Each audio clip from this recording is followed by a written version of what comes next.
Let's go.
Dun dun dun dun dun dun. I like the pro.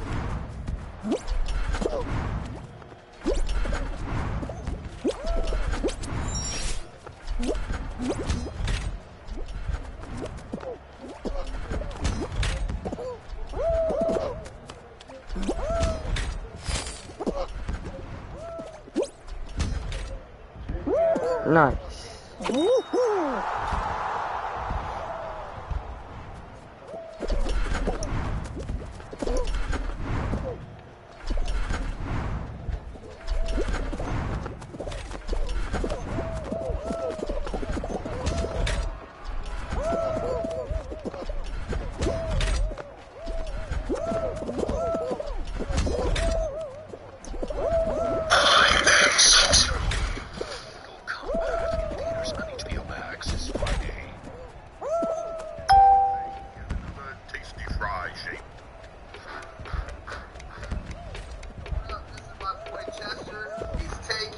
And he's cracked at mac and cheese, my guy. What's up, everybody? In today's video, we're gonna do what up. This is my boy Chester. He's taken and he's cracked at mac and cheese, my guy. What's up, everybody? In today's video, we're gonna be cooking Cheetos mac and cheese, flaming hot, in my cupboard for a very long time. I'd say at least a month, maybe two. I'm not a big macaroni and cheese fan, and I absolutely hate boiling water, and I hate making noodles, but it's been in there for about a month or two. I don't know how much longer it's going to be good, so we're going to go ahead and make it. Now, I am going to be cooking in the kitchen, but I didn't really feel like cleaning up the entire kitchen to make a video, so we're going to do some of the video down here, some of the video at the stove where I'm actually, pouring the noodles into the hot water, and then maybe some sink shots where we're draining it. But get ready for a very exciting video. This video is guaranteed to be flaming hot. And if it's not, then you can blame Chester Cheetah. Don't get mad at me, all right? All right, let's go up and let's start cooking. All right, so here we are. We have the Cheetos, mac and cheese, and we have our boiling hot water. What we're going to rip this bad boy open. All right. And we have the flaming hot Cheetos seasoning. We got our noodles. We're just going to slowly pour these noodles in here. Then we're going to stir them occasionally.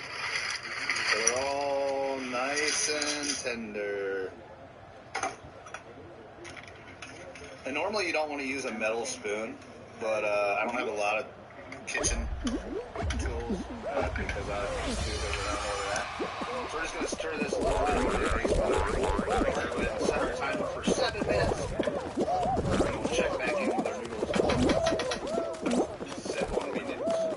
Alright, so here we are about 7 minutes later. Get a nice little boil going, and the noodles are soft, I think. It looks like it bent a little bit. Al dente, I don't know the proper term.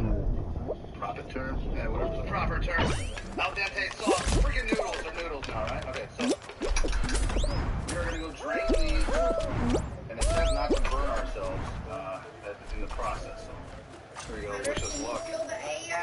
Yeah.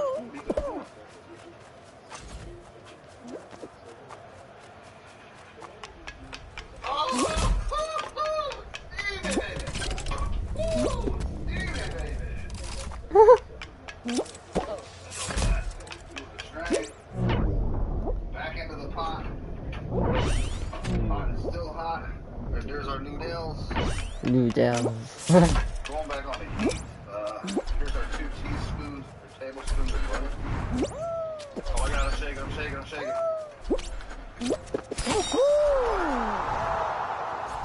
I don't know if I'm supposed to put it back on the heat or not. Alright, so there's the butter. I'm not supposed to mix that in so well, but whatever. Holy hell, dude. Alright, so here's our milk. Quarter cup of milk. And then here's our Cheeto stuff. Bruh, look how red.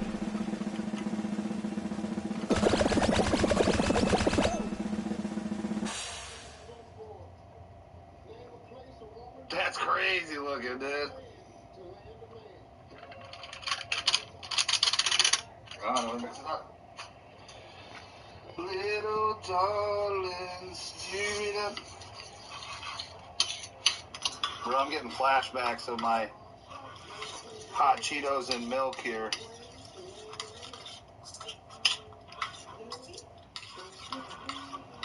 Wow, this does not look appetizing whatsoever. This looks disgusting, bro. Hopefully it tastes better than it looks. Dude, am I really gonna eat this?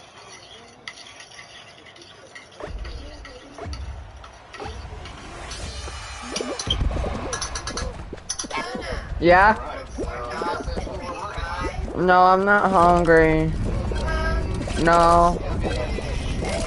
I don't know. Yeah. Grilled cheese. Grilled cheese.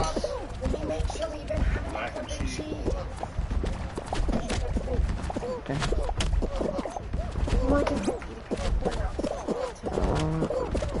Then can I have a bowl of cereal for stuff, bro?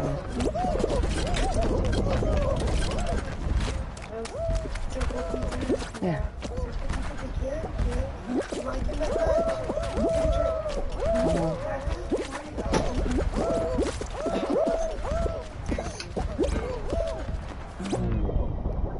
Get some of that sauce on there. Drip it out. Yeah.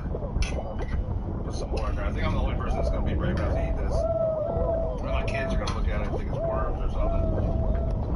But yeah, Flamin' Hot macaroni and cheese noodles. If you could smell it, it's straight Flamin' Hot cheese noodle smell coming off. Huh. Let's go sit down and enjoy our meal. Alright, so here we are, our Flamin' Hot mac and cheese noodles. You've already seen them, you see me prepare them. I haven't tried them yet. I'm not a big macaroni and cheese fan, but I do like Flamin' Hot stuff. This looks awfully weird though. It kind of looks like noodles and Kool-Aid.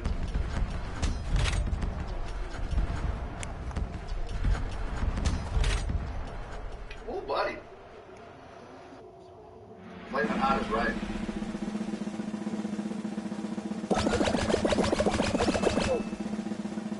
Now they're not.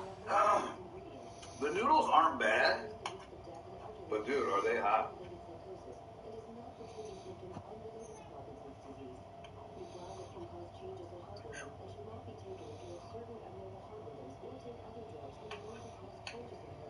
They got a nice spice to them. Not super cheesy.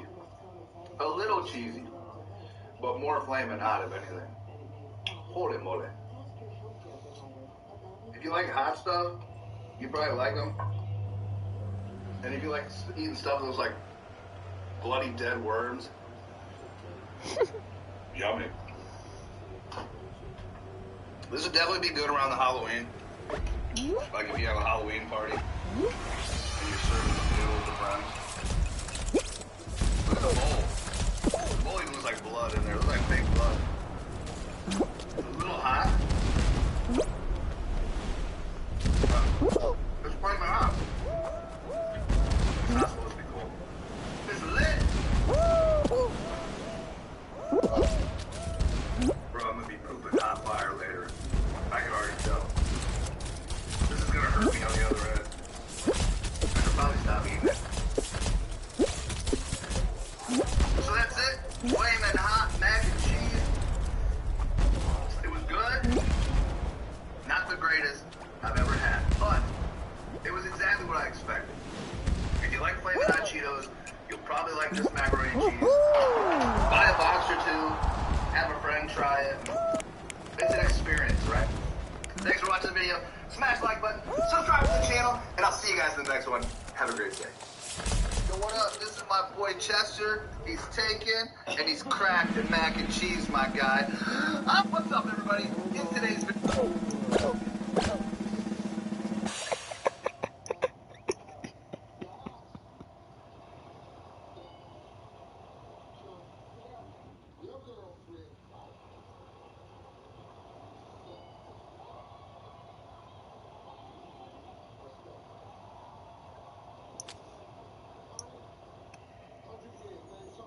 I just asked Josh if he'll help us.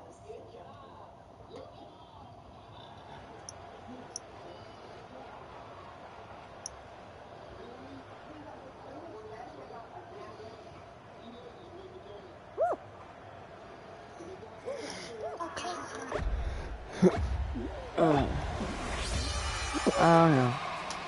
There is a fan.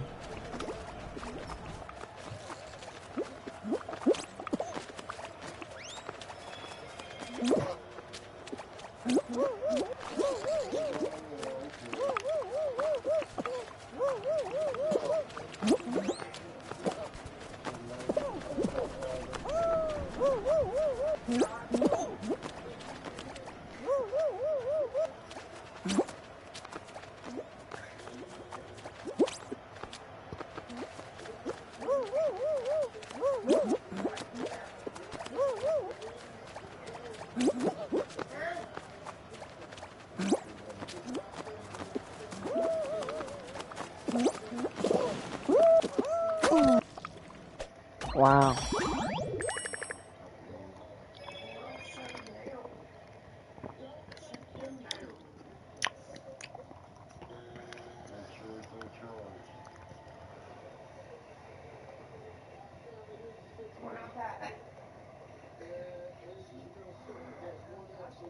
They are 94%, so they'll have it.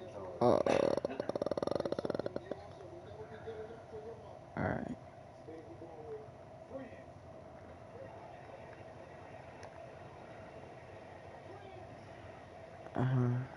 There.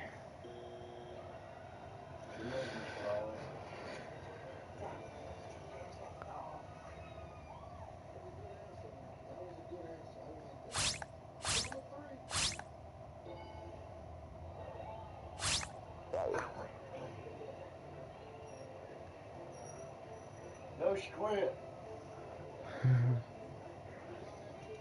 Well, he can do it without. Where you trade?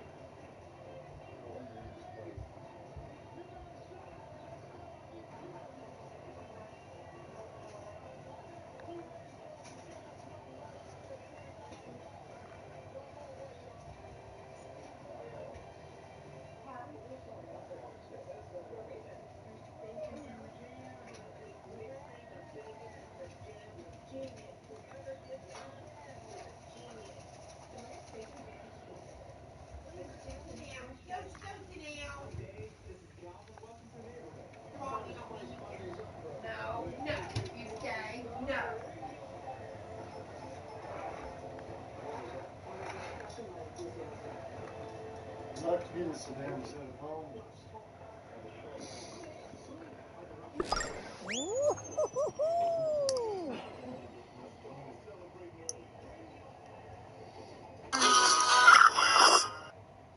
Hello, your computer has virus.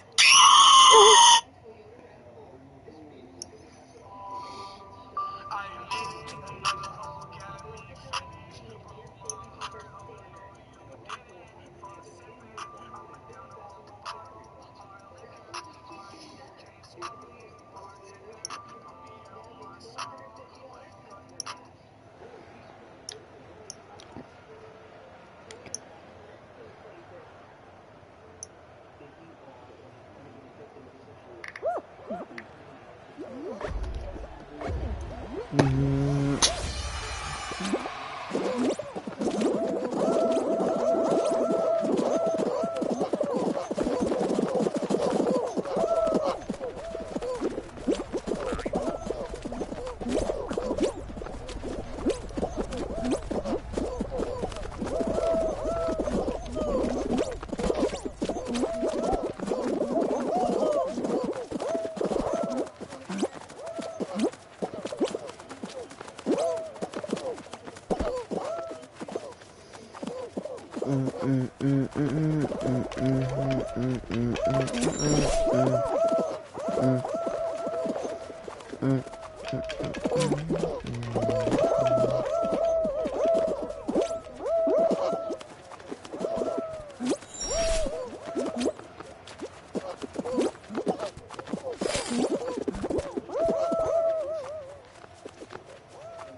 Move it.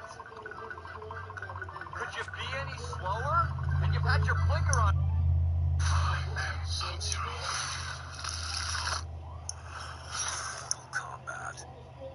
Find a rental car that's the right price, location, size, and more. Search Kayak now. This is my boy Chester. He's taken and he's cracked at mac and cheese, my guy. Welcome to Taco Bell. Hey, I heard you reduced your drive-through wait times. That we did, sir, by more than 15 seconds. Oh, how'd you pull that one off? I can't tell you that, but what I can tell you is we served order 5 seconds ago. No way!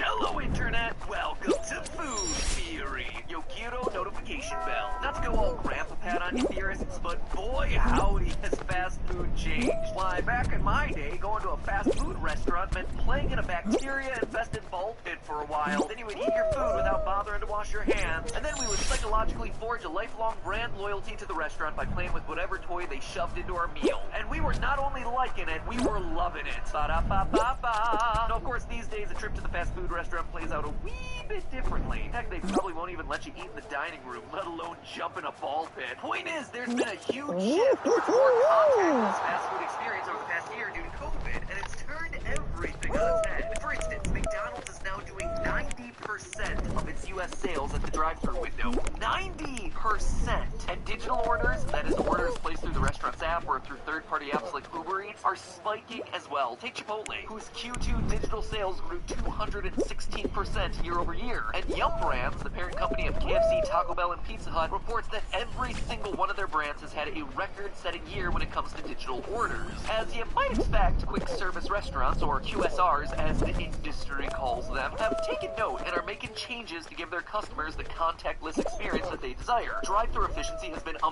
major area of focus, and restaurants are pulling out all the stops to shorten the wait times for their drive-thru customers. Many QSRs are reducing the number of items offered on the menu, or are even turning to digital menu boards that collect data on customer behavior and then use that to predict what you're gonna order. No joke. And those are just a couple of examples of the small changes that are being implemented. Many QSRs are investing in permanent structural structural alterations to their buildings. Fast casual restaurants like Chipotle are scrambling to add drive-through lanes, and quick-serve restaurants that already have drive-thrus are expanding them. McDonald's is turning many of its single-lane drive-thrus into two-lane drive-thrus as we speak. Same with KFC, whose next-generation prototype features a second separate drive-thru lane for mobile pickups only. But it's Taco Bell, of all restaurants, that's really pulling off the Galaxy Brain moves here. First, they're opening Taco Bell Go Mobile locations, which do away with the dining room altogether, resulting in a building that's 47% smaller than a traditional Taco Bell restaurant. But while that's certainly a new concept for Taco Bell...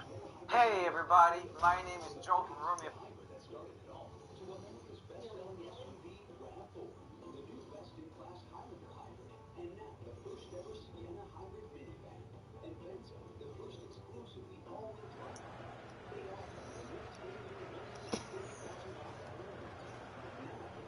You like who? Wait, I am your cousin.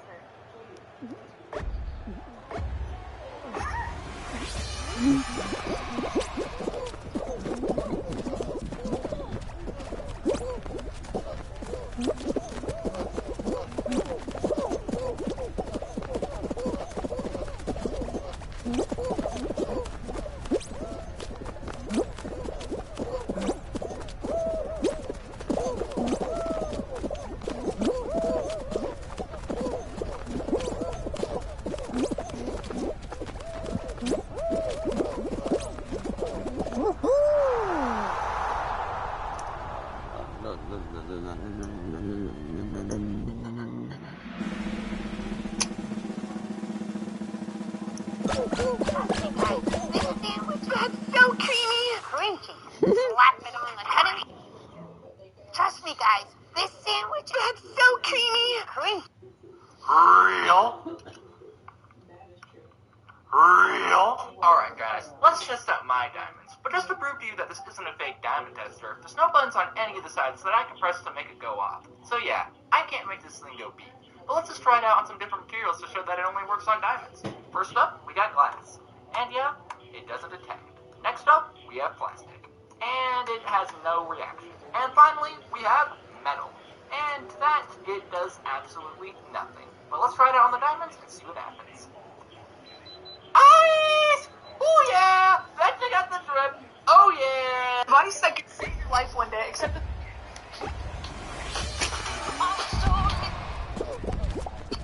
Real spicy.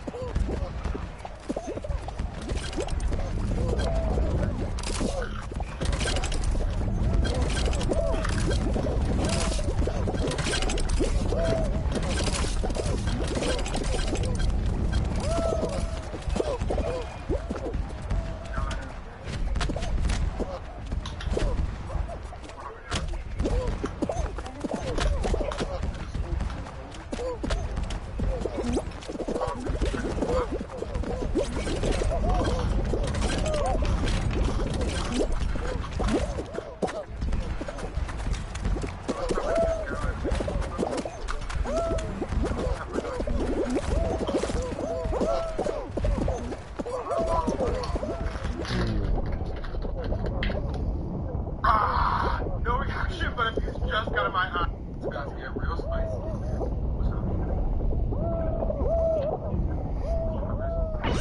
So remember when I tried to fly my drone inside the cell, then it crashed on the market and had it delivered? One day I woke up and my drone was gone, and I knew they were renovating the hotel now, but I didn't expect this. Drone fell over here. Hey bro, get your shit! One of the workers watched my video every day. So I was like, oh my god, I got a second chance. So I saw the barricade at the window lot. But I swear this hotel is playing games with me, because today, it's taunting me, and I can't let that happen. So remember when I tried So I have $200 and you have $200. I'm gonna give you this $200. Okay. Now you're gonna sell that to me for $300. Okay. Now we both profited $100. 1 second of playing the styrofoam. 1 day of playing the styrofoam.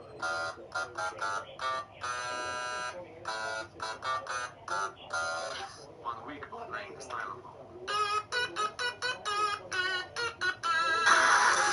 1 month of playing the styrofoam. 1 year of playing the stylophone.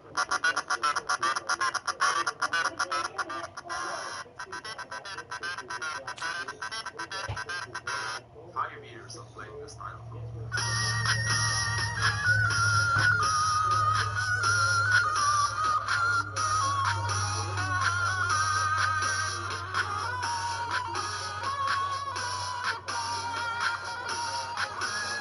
10 years of playing the stylophone.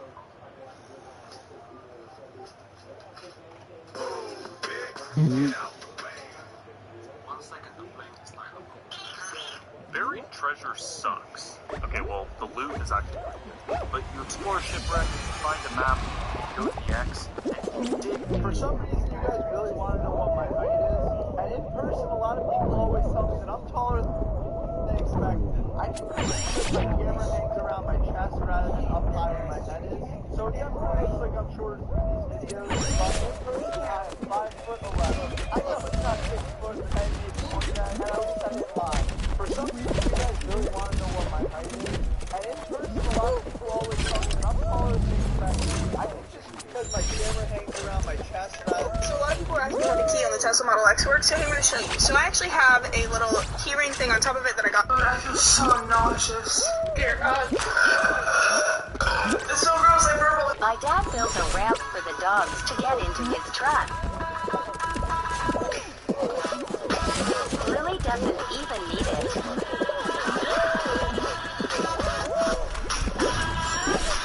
Oh, Lady Daisy loves it.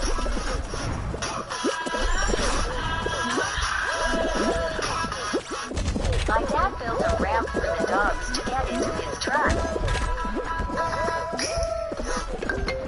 Hello. I'm inside your house. Okay. This is how I know a single man designed my master. 5 things I hate about my Tesla. Number 1, it's white, which means you see the dirt. Number 2, you have to manually open it. Number 3, it's got a vertical screen, which means for Netflix, there's a border above and below the show. Number 4, the door handles can crush your fingers. And number 5, it does take a while to charge. However, it is free. 5 things I hate about my Tesla. What? What? What? I bought a bag Yeah. of Kirby's mixed bugs, and I'm gonna see if I can eat the whole thing.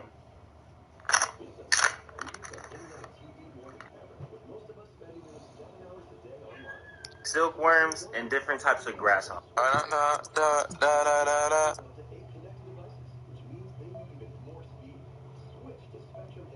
This man hadn't showered for over 60 years, but you won't believe what happened to him when he finally does. Amal Haji is a 70-year-old man who hasn't showered since the age of 10. When he was a boy, he was bullied every day for smelling disgusting and being extremely dirty. It's because he was extremely poor. So at the age of 10, he decided enough was enough and never took a shower ever again. Since then, he's been isolating himself from all human life and has been living in the Afghan desert for years. Now, although Hamal considers himself healthy, he smokes around 50 cigarettes every single day and even smokes his own doo-doo. This lifestyle has attracted thousands of bugs that literally live on his body and the attention of a local news station who offered Hamal $10,000 to shower on camera. But you won't believe what happens to him when he does. Hit the plus for part 2. This man hadn't showered for... What I think about while getting my nails... To the morning shift at Subway. Today we're going to teach you how to make bread. First you got to take the bread out of the fridge so that we can get it onto the proofer. So before we put it into the proofer, we're going to make sure it's nice and wet because yeast rises with water. For the herbs and cheese, we got to dip it into our herbs to get nice and tasty. And now we're going to toss this bread into the proofer so it can get puffy. Once it's done getting puffy for the herbs and cheese, we got to spread some cheese all over that bad boy. Toss it into the oven, let it bake, and boom, we got bread. Welcome to the morning shift at Subway. Today we're going to teach you how to make bread. First, you got to take the bread out of the fridge so that we can get it onto the proofer. So before we put it into the proofer, we got to make sure it's nice and wet because yeast rises with water. For the herbs and cheese, we got to dip it into our herbs to get nice and... I bet you $200 you can't draw a dot with a circle around it without looking at the Sharpie. Things that are normal in Russia but offensive in America. What's your challenge?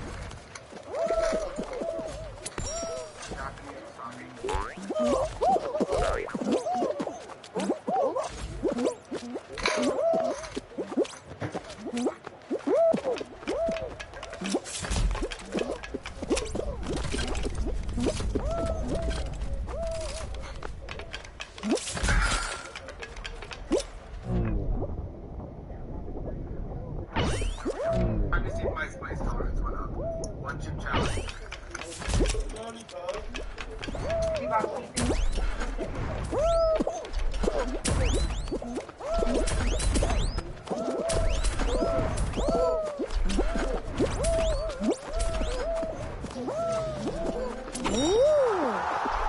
Alright, you ready?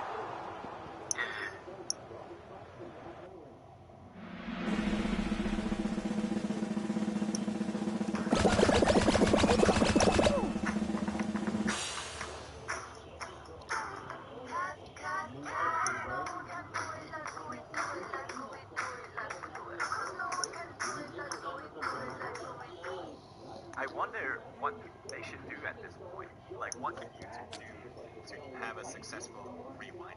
Well, sit down, Felix. Let's talk about that. Actually, you're already sitting down, so let's just move on, shall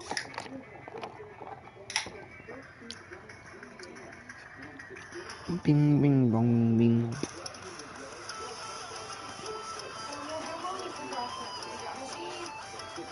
Huh?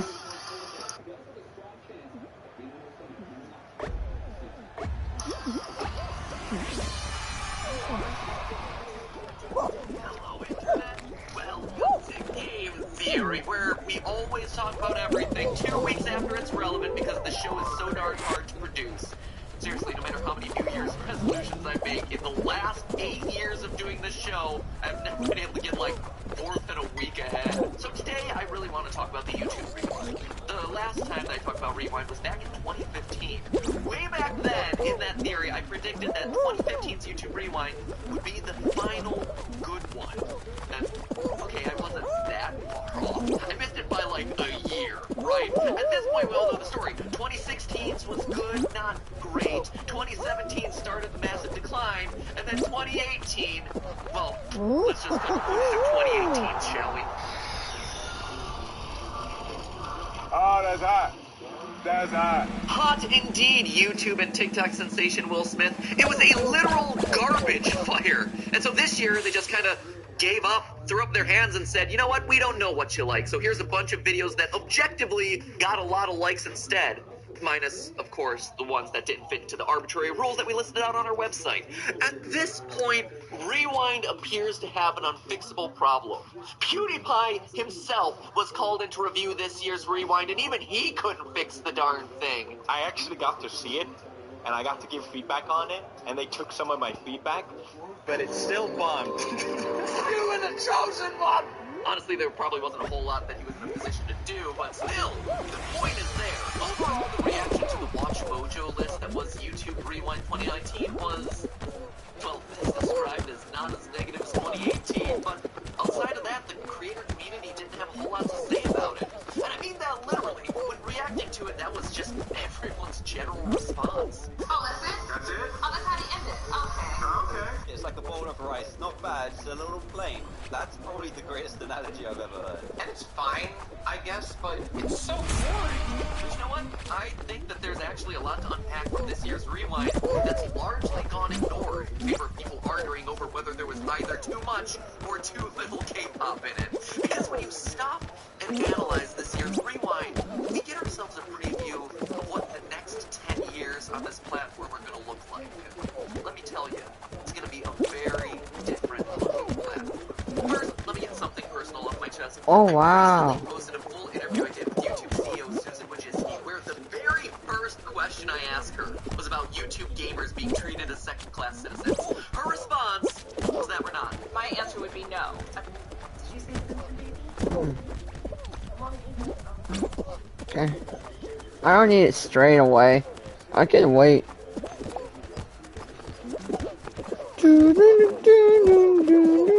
Let's go.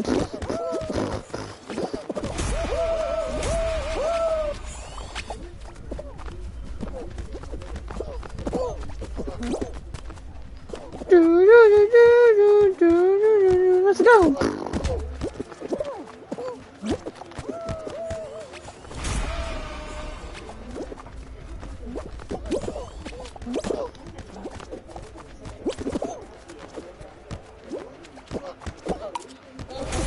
Are they even trying?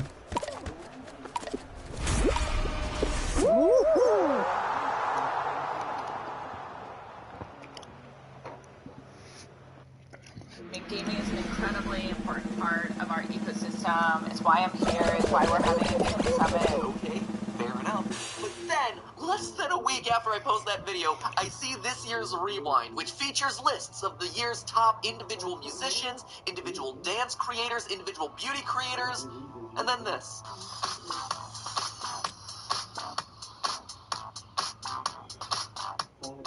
A list of games. Not the gamers who play those games, create with those games, help those games grow and sustain popularity. The creators who are some of the platform's most well-known and successful personalities. No, it's a prime example of the problem that I leveled at Susan in that interview. Gamers as success. You don't see beauty gurus being boiled down to the list of the top talents that we're talking about this year. We're not presented with the lists of the top music genres on the platform this year, but rather the top musicians. And yet gamers are only as good as the games that they play. Not even worth being mentioned by name. And that's not being salty on my own behalf. Far from it. There is no chance that I would ever be mentioned on a list of, like, top liked creators on the platform. We're not that well liked. I just think that it's indicative of the way that this platform continually treats creators who communicate through the medium of games differently from those who communicate through other mediums, like blogs, or makeup, or music, and dance. It's just, it's inequality, and you don't notice it unless you're looking for it, and it's there. That's sad, and I wish it would change, because gamers are pretty awesome, and we do a lot for this platform. But okay, that was just a minor nitpick. I now want to talk about the big picture stuff, right? Let's start by attempting to fix the impossible problem that is the YouTube Rewind. And a big problem requires itself a big screen, so if you'll excuse me, I gotta get off the couch for this one. We're headed to Greece, Greenland, my friend. The beginning of this thing that you don't know what it will be like, right? That it's so hard to figure out, but the thing is, you managed to do it for 5 years before this fairly successfully, so it must be able to be done. And for all the talk around how big the platform has gotten and how many creators there are and how global it is and how impossible it is to satisfy everyone in a single video, honestly, I think that's just making a lot of excuses. That's not getting to the core problems that made 2017 and 2018 so disliked.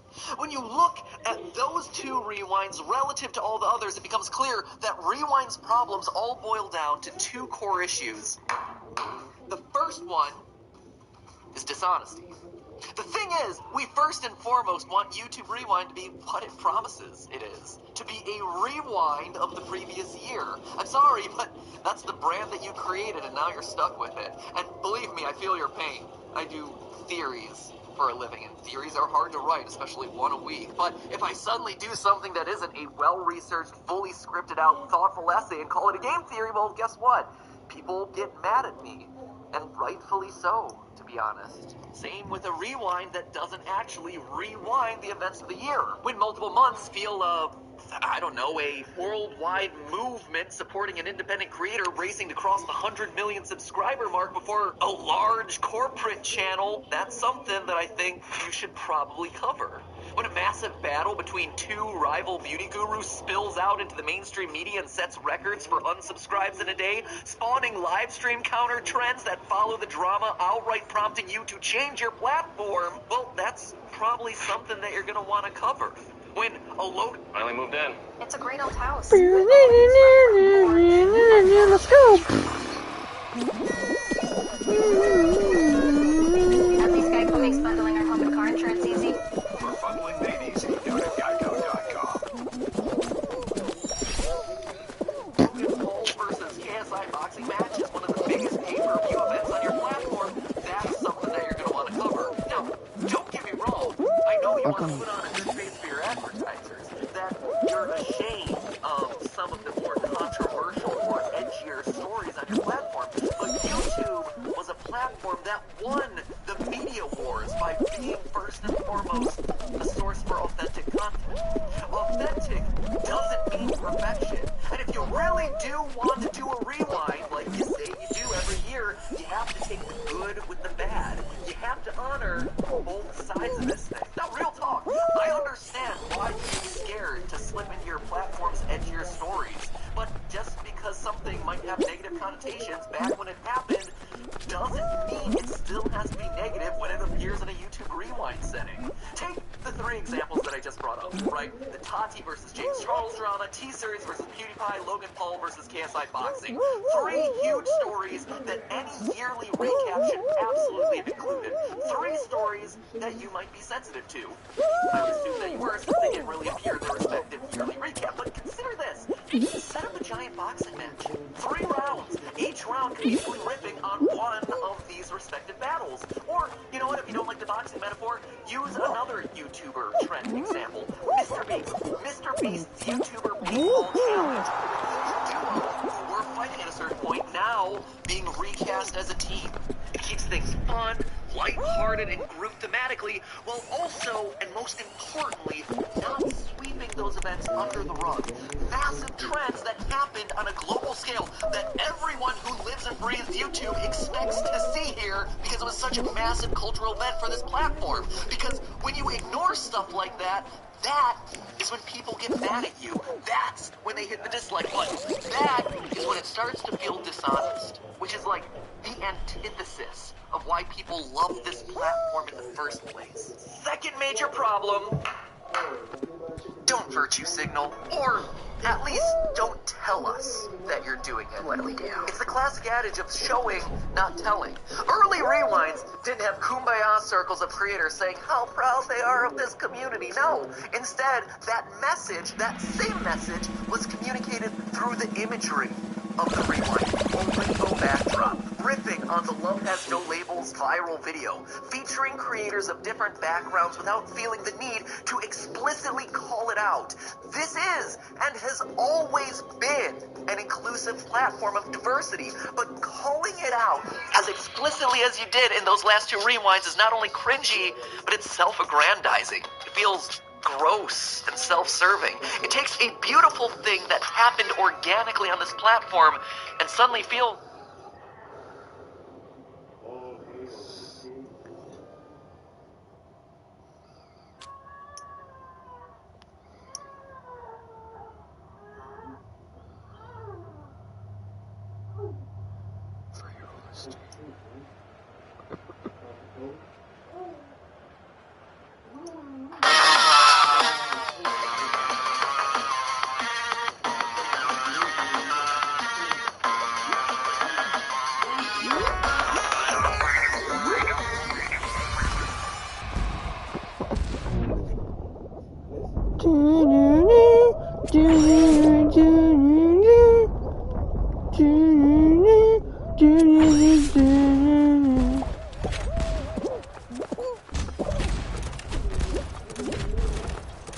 I just want to say I love you, and that means from the bottom of my heart.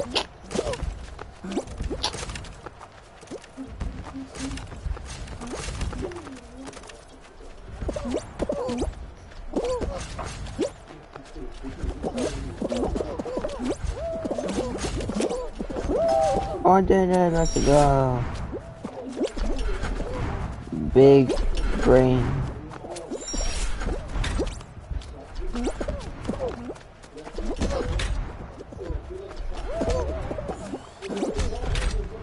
We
Hmm?